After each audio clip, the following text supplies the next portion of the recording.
Basta, madam, huwag niyong iisipin na iba ka sa amin. Pamilya niyo rin kami. Salamat, Tyron, ha? Hayaan mo.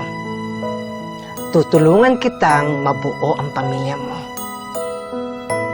Po. Pero buo naman po ang pamilya ko. Ang ibig kong sabihin, tutulungan kitang makilala ang tatay mo. Kilala niyo po ang tatay ko? Hindi pa. Pero, kapag sure na ako, ipapakilala ko siya sa iyo. At yun ang magiging Christmas gift ko sa iyo. Ha?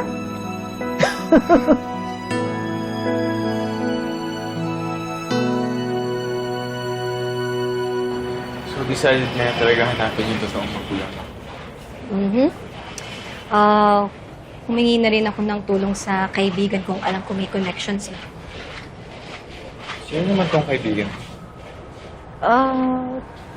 Close friend ko lang. It's okay. You'll meet my friend soon. Bigay na siguro siya pagsaselosa. Kaibigan ko lang siya, no? Ba't ka magsiselos? Di naman tayo. Hindi ba pwede maging tayo na lang ulit?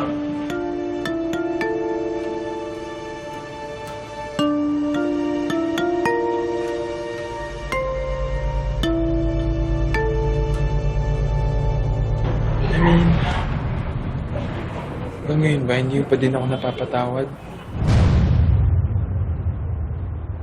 Leslie, napatawad naman kita eh. But, I'm just not ready for a relationship right now. Tsaka, gusto ko muna gawin yung goal ko eh.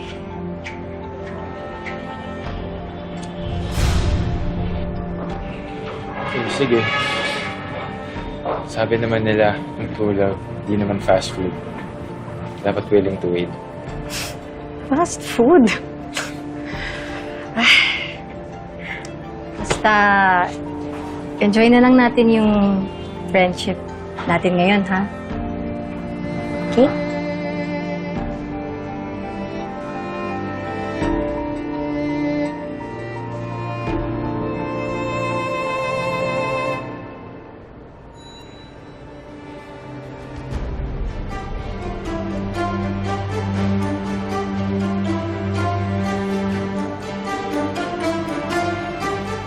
Talagang pinanindigan na nila yung relasyon nila, ha?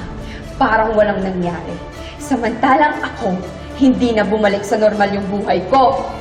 Buisit ka, Bel. I swear, gagantihan kita. Hindi ako matatahimik hanggat hindi ko nakukuha yung revenge ko.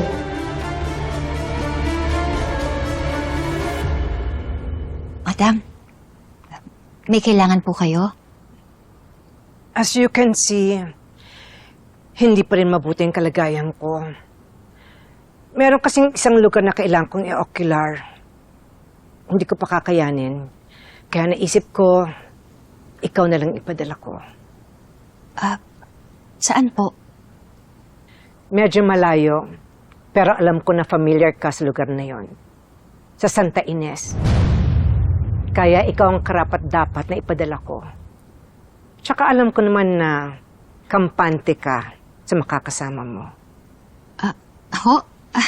At sino po? Sino pa ba? Si Chris.